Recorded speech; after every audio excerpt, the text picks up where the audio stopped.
नमस्कार दोस्तों, मैं हूं डॉक्टर अतुल। मैं अपने यूट्यूब चैनल में आप सबको स्वागत करता हूं। तो मैंने जैसे कि बताया था, पिछले वीडियो में हमने बात किए थे फूड कॉर्न के बारे में, जिसको हम कदर बोलते हैं, कीर बोलते हैं, फूड कॉर्न, घोकरो, बहुत सारे नाम से जाना जाता है। तो हमने पिछले वीडियो में बात किए थे किन कारणों से आपको फूड कॉर्न आते हैं। वो हमारे फूड में भी आता है, हाथ में भी आते हैं, उंगली के बीच में भी पाए जाते हैं। सॉफ्ट भी होता है, हार्ड भी होता है। अगर कोई भी सब्सक्राइबर ऐसा है जिन्होंने वो वीडियो मिस हुआ है, तो अब ज़रूर जाके प्लेलिस्ट में जाके सर्च कीजिएगा, उस वीडियो को पहले जानिएगा, क्योंकि उस वीडियो में हमने बताया है कि किन किन कारणों से आपको फूड कॉर्न आते हैं। तो इस वीडियो में हम मुख्य रूप से उसकी चिकित्सा विधि और थोड़े से घरेलू उपचार, एक दो घरेलू उपचार के बाद बात करेंगे, और उसके ट्रीटमेंट आयुर्वेद के हिसाब से कौन सा ट्रीटमेंट दिया जाता है उसके बारे में बात करेंगे। तो वीडियो पे जाने से पहले अगर कोई भी नया चैनल पे तो ज़रूर सब्सक्राइब कराना भूलेगा, और अगर अच्छा लगे तो आप ज़रूर उसको शेयर मैक्सिमम कीजिएगा।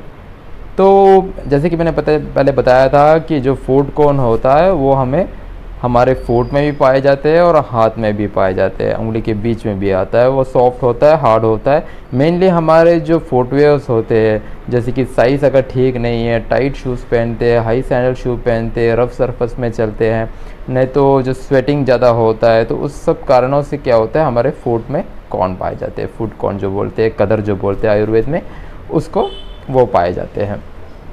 तो उसका जो निदान परिवर्जन है, तो हम सही रूप से हमारे फुटवेयर्स का इस्तेमाल करें, सही साइज़ का फुटवेयर का उपयोग करें, और हमारे जो त्वचा को एकदम अच्छा रखें, मतलब शुचित्व होना चाहिए, एकदम साफ़ सुथरा होना। जैसे कि हम अपने हाथों को देखते हैं, हमारे मुंह को जैसे हम साफ़ करते हैं, वैसे ही हमें अपने पाँवों को भी, हमारे फुट रीजन को भी उतना ही इम्पोर्टेंस देना चाहिए, उतना ही क्लीन रखना चाहिए। तो पहला तो वो है। और दूसरा है निदान परिवर्जन। जैसे कि हमारे साइज़ जो होते हैं, हमारे शूज़ के जो साइज़ है, वो करेक्ट रूप का साइज़ हमें उसको इस्तेमाल करना चाहिए। ज़्यादा भी नहीं होना चाहिए, बड़ा भी नहीं होना चाहिए, छोटा भी नहीं होना चाहिए, टाइट नहीं रहना चाहिए, और ज़्यादा जो हील टाइप के शूज़ का इस्तेमाल नहीं करना चाहिए।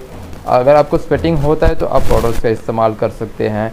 और उसी के साथ अब जो भी निदान है, निदान परिवर्तन, जो निदान जिन कारणों से आपको वो फूड कॉर्न आता है, उसको पहले हमें उसको अवॉइड करना चाहिए। वो ये है प्रथम चिकित्सा। आयुर्वेद में आप कोई भी रोग का वर्णन देखें तो उसकी चिकित्सा विधि में पहले निदान परिवर्तन होता है। अब अगला बात करते हैं घरेलू उपचार के बारे में। एक दो घरेलू उपचार देख लेते हैं जिससे आप फूड कॉर्न से थोड़ा राहत पा सकते हैं, अगर नित्य आप सेवन कर रहे हैं तो इसी से इसी आप घर में ही कर सकते हैं। जैसे कि हुआ आपको सोते समय, नहीं तो दिन में 2 बार आप क्या कर सकते हैं, थोड़े से गर्म पानी, थोड़ा थोड़ा गर्म होना चाहिए, ज़्यादा गर्म नहीं चाहिए, थोड़ा गर्म पानी में क्या कर सकते, थोड़ा नमक डाल के आप अपने जो पाँवों को पूरी तरह उसमें डिबो दें। 10 से 20 मिनट तक आप डिबो के रखिए, ताकि आपकी जो उधर की स्किन है थोड़े सॉफ्ट हो जाए।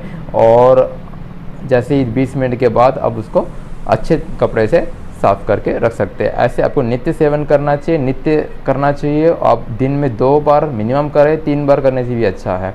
और उसके बाद आपके घर में कॉमनली जो पाया जाता है, जो तेल है, जो नारियल का तेल जो है, उससे क्या कर सकते हैं, अपने पाँवों की मालिश कर सकते हैं। अगर कोई भी इसको हम क्या बोलते हैं कि पादाभ्यंग बोलते हैं। अगर कोई भी जो ऐसा सब्सक्राइबर है जो हमारे पादाभ्यंग के ऊपर अगर वीडियो नहीं देखा है, तो आप ज़रूर जाके देखिएगा, उसका लिंक मैं अपने आई बटन में दे देता हूँ। तो इससे बहुत सारे गुण हैं, ना कि जो फूड कॉर्न के अलावा भी बहुत सारे गुण हैं। आपको अच्छी तरह से नींद आएगी, गहरी नींद आएगी, और अपने पाँवों को साफ़ रखना भी बहुत अच्छा होता है। अगर आप उसमें मालिश कर रहे हैं, पाँव के नीचे जो फुट रीजन में अगर मालिश कर रहे हैं, तो आपका जो ब्लड सर्कुलेशन होता है, आपके जो ब्रेन तक जो सर्कुलेशन जाता है, वो अच्छी तरह से इंक्रीज़ हो जाएगा। तो ब्लड सर्कुलेशन अच्छा हो जाएगा, आपकी नींद भी बहुत अच्छी हो जाएगी। अगर आपको डिस्टर्ब्ड स्लीप है, वो भी निकल जाएगा। अगर आपका फूड कॉर्न है, तो आप नित्य से आप क्या कर सकते हैं, इससे नारियल का तेल से आप क्या कर सकते हैं, मालिश कर सकते हैं। और इसके अलावा आप देसी घी का भी इस्तेमाल कर सकते हैं। देसी घी है तो आप उस फूड कॉर्न के एरिया में लगा सकते हैं। इसके अलावा आप जो नींबू का जो रस होता है, उस नींबू के रस को थोड़े से कटोरों में ले लें, उसके साथ लहसुन का रस मिलाए, और हल्दी का प्रयोग, जो हल्दी होता है उससे क्या कर सकते हैं, आप एक पेस्ट बना सकते हैं, और एक कॉटन की तरफ क्या कर सकते हैं, उसमें बैंडेज कर सकते हैं। जहाँ जहाँ कॉर्न है उसमें ये पेस्ट लगा के आप क्या कर सकते हैं, बैंडेज कर सकते हैं। ये थे 2-3 घरेलू उपचार जो आप अपने घर में कर सकते हैं। अगर देखो मेरे पास पिछले एक वीडियो में बताया था कि 30 साल से भी उनके क्या है कि फूड कॉर्न से पीड़ित है, तो उनका क्या जो कॉर्न का जो केस है बहुत लंबा चौड़ा है। तो आपको अगर इससे राहत नहीं मिल रही है तो आप एक डॉक्टर का ज़रूर कंसल्ट करना ना भूलिएगा, क्योंकि उस फूड कॉर्न को अब बढ़ाते बढ़ाते क्या होता है वो हार्ड से हार्ड हो जाता है और बहुत प्रोग्नोसिस ज़्यादा बढ़ जाता है। तो आप घरेलू उपचार का कोई भी रोग में आप घरेलू उपचार करके देखिए, अगर आपको राहत नहीं मिल रहा है तो आप आसपास के एक आयुर्वेदिक डॉक्टर को ज़रूर जाके कंसल्ट कीजिएगा। तो आयुर्वेद के हिसाब से जो फूड कॉर्न का जो ट्रीटमेंट है, हमारे आराधना आयुर्वेदा जो हमारा स्थापन है, इसमें तो हम डायरेक्टली क्या करते हैं मेडिसिन का इस्तेमाल करते हैं। हम इधर मेडिसिन की बात नहीं कर सकते, क्योंकि हर एक व्यक्ति का जो प्रकृति होता अलग होता है, हर एक प्रकृति अलग अलग प्रकृति के आदमी होते हैं और उनका केस भी जो होता है कोई कोई को होता है 2 साल पुराना होता है, किसी का 30 साल पुराना होता है। तो उसके रूप से उस रोग के जो तीव्रता के रूप से हम क्या करते हैं मेडिसिन को इस्तेमाल कर सकते हैं। और जो ट्रीटमेंट का फॉलो करते हैं हम इधर अग्निकर्म का फॉलो करते हैं। थर्मल कॉटराइजेशन जो होता है जो आयुर्वेद में बताया गया है वो अग्निकर्म है। हम अग्निकर्म का प्रयोग इधर ज़रूर करते हैं और पेशेंट्स को ज़्यादा से ज़्यादा जल्द ही राहत दिलाने की कोशिश करते हैं।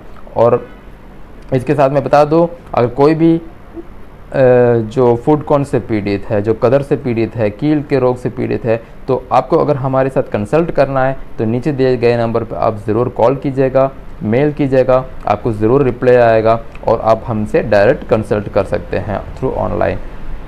तो अगर आपको वीडियो अच्छा पसंद लगे तो लाइक करना ना भूलिएगा और मैक्सिमम शेयर कीजिएगा। तो आज के लिए बस इतना ही। अगली वीडियो में हम एक नया टॉपिक लेके आएंगे, तब तक बने रहेगा हमारे चैनल पर। धन्यवाद।